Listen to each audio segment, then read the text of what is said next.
I was hoping for a meeting between the general and the director, but I get very little. Before going to work, he always goes to a nearby cafeteria. The rest is absolutely useless. Here is the last message for Lana. I have to explain to her how to find me.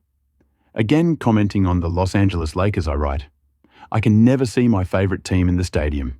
When they play, I'm working. I'd prefer if they played there every Monday from 3 p.m. to 5 p.m., so every Monday I spend 2 hours waiting at the stadium. The 5th Monday she arrived. I recognize her from a distance, even though she had her hair cut. The meeting after almost 4 months is exciting. We almost start crying. She notices my features have changed a bit, but she says the stubble fits my face perfectly, even if it does age me a bit. She is always beautiful, with her light-hearted attitude and her fresh perfume that I missed so much. We settled into the house I had rented. It's modest but clean. From the dark web, I purchase a Trojan software and its instructions to control smartphones by paying for it in cryptocurrency.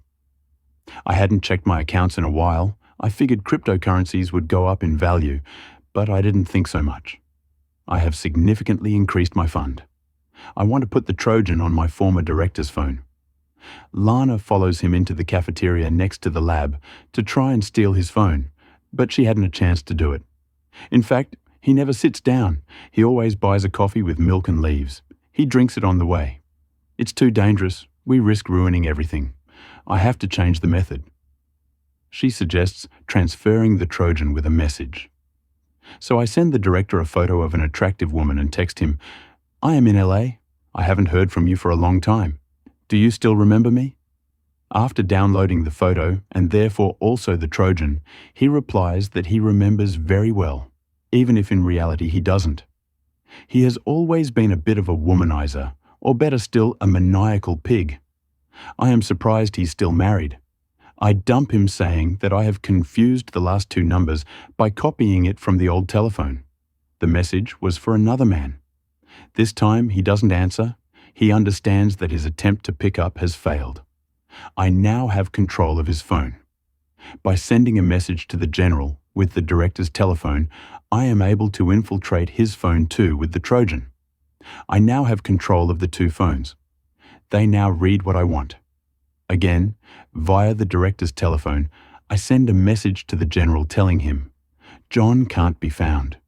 You were the one who framed him. It was a mistake. We need to talk tomorrow. Via the general's telephone to the director instead I write, call me tomorrow.